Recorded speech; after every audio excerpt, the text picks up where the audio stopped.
7 कारणों से दुखी होता है, 7 कारण से दुखी होता है। उसके घर में कुछ ना कुछ दुख, वो कमाता भी है ना तो उसके घर में धन टिकता नहीं। 7 कारण होते हैं। शिव महापुराण में बताया गया है दुख के 7 कारण होते हैं। ये 7 कार्य से आपके घर में से लक्ष्मी भी चली जाएगी और आप अपने परिवार में सुख के साथ में नहीं रह पाओगे। अब ध्यान देकर के सुन लेना, अगर पेन लिए हो तो नोट भी करते जाओ।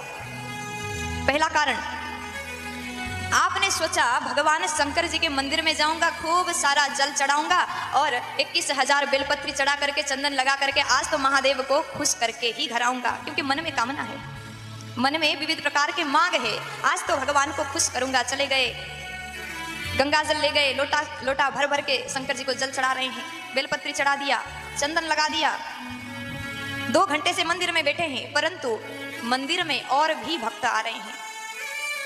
यहाँ तो आप मंदिर में बैठे ही हैं, उठने का नाम नहीं ले रहे, क्योंकि इतना भक्ति जो जाग रहा है। प्यार से बोलो राधे राधे। इतना प्रेम है भोले बाबा से कि आप उठ ही नहीं रहे। और जो मंदिर में दर्शन करने के लिए आया है उसको पुजारी ने, जो अर्चक होते हैं मंदिर के अंदर, तो भीड़ है, आप यहीं से लौट जाएं। आपके कारण से भक्त को दर्शन ना मिले तो ये भी एक बहुत बड़ा पाप हो जाएगा। आपने तो सोचा मैंने पुण्य कर दिया, मैंने 2000 लोटा जल से स्नान कराया, बहुत बड़ा पुण्य हो गया, परंतु आपको पता नहीं आपने कितना बड़ा पाप कर दिया। अब भागवत को खोल लीजिए। भागवत में वर्णन आता है जब इंद्रदेव ने बरसात किया 7 दिन 7 रात तक, तो भगवान इंद्र से ज्यादा रुष्ट नहीं हुए। अब ब्रह्मा जी महाराज ने जब भगवान के ग्वालवाल को, भगवान के सखाओं को, बछड़ाओं को लेकर के चले गए तो भगवान ने ब्रह्मा को क्षमा नहीं किया, इतने रूठ गए। क्यों? क्योंकि ब्रह्मा जी ने 1 साल तक भक्त और भगवान को अलग कर दिया। और इंद्र ने गलती तो किया, परंतु 7 दिन 7 रात तक भक्त और भगवान को एक जगह पर रखा। अगर हम भगवान के मंदिर में इस प्रकार भक्ति में डूब गए, पीछे से और भक्त लौट करके जा रहे हैं, उसको दर्शन ही नहीं हो पा रहा है, तो ये बहुत बड़ा पाप है और वो पाप आपको लगेगा, क्योंकि आपने भक्त और भगवान को मिलने में रोक लगाया, आप बाधा बन गए, पाप हो गया। ऐसा करने से भी आपके घर में बहुत बड़ा दुख आ सकता है, बहुत बड़ा संकट आ सकता है। अब दूसरा कारण क्या है? दूसरा कारण, दुख का कारण, गरीबी का कारण। दूसरा, आपने सोचा मैं बहुत बड़ा भक्त हूँ, भजन किया, 2 घंटे तक माला जप कर लिए, मंदिर में बैठ करके खूब पूजा पाठ किए, दीपक जलाए, सब कुछ किया, और बाद में जब आसन से उठते हो तो मन में एक सोच आ गया, मैं कितना महान हूँ, मैंने तो 1 घंटा तक पूजा किया, अखंड ज्योत जला रहा हूँ। अहंकार है। भागवत में वर्णन आता है, ये बात शिव महापुराण में लिखा गया है, परंतु भागवत में भी आता है प्रसंग, अपने द्वारा किए हुए भजन पूजन आदि कार्य को भी भगवान के चरण में अर्पित करना चाहिए। प्रभु हम कुछ नहीं है, स्वयं को जब नैत्यानुसंधान करना सीख जाओगे तब तुम महान बनोगे। अपने द्वारा किए हुए भजन को भी भगवान के चरण में अर्पण कर दो। मैं कुछ नहीं हूं, मुझ में ये सामर्थ्य नहीं है कि मैं आपको रिझा सकूं। अगर भजन का, भक्ति का भी अहंकार हुआ तो गरीबी घर में आ सकता है, ये भी दुख का कारण हो सकता है।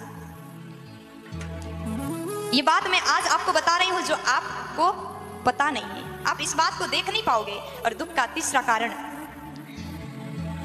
आपने खूब दान किया, खूब भजन किया, खूब पूजा पाठ किया, 2 घंटे 3 घंटे आपने गोविंद के सानिध्य में बैठ करके माला जाप किया, और बाकी और समय दिन के 3 घंटे तो भजन किए, और अन्य समय आपके द्वारा, आपके वचन के द्वारा किसी के नेत्र में अश्रु आ गए, किसी का मुस्कान आपके बात ने लूट लिया, तो भी आपके घर में बहुत बड़ा संकट आ जाएगा।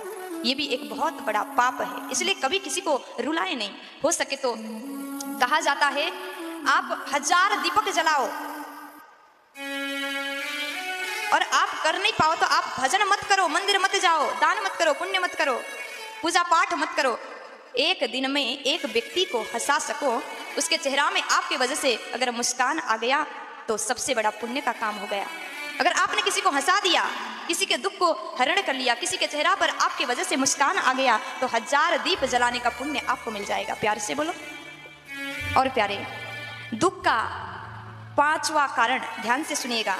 अगर आप दान करते हैं, दान करने के बाद वो किया हुआ दान सत्पात्र में नहीं हुआ, तो भी अगर आपका दिया हुआ धन से उसने लिए हुए व्यक्ति ने कोई गलत कार्य किया तो वो पाप आपको लगेगा। इसीलिए हमेशा ध्यान देकर के कार्य करना चाहिए।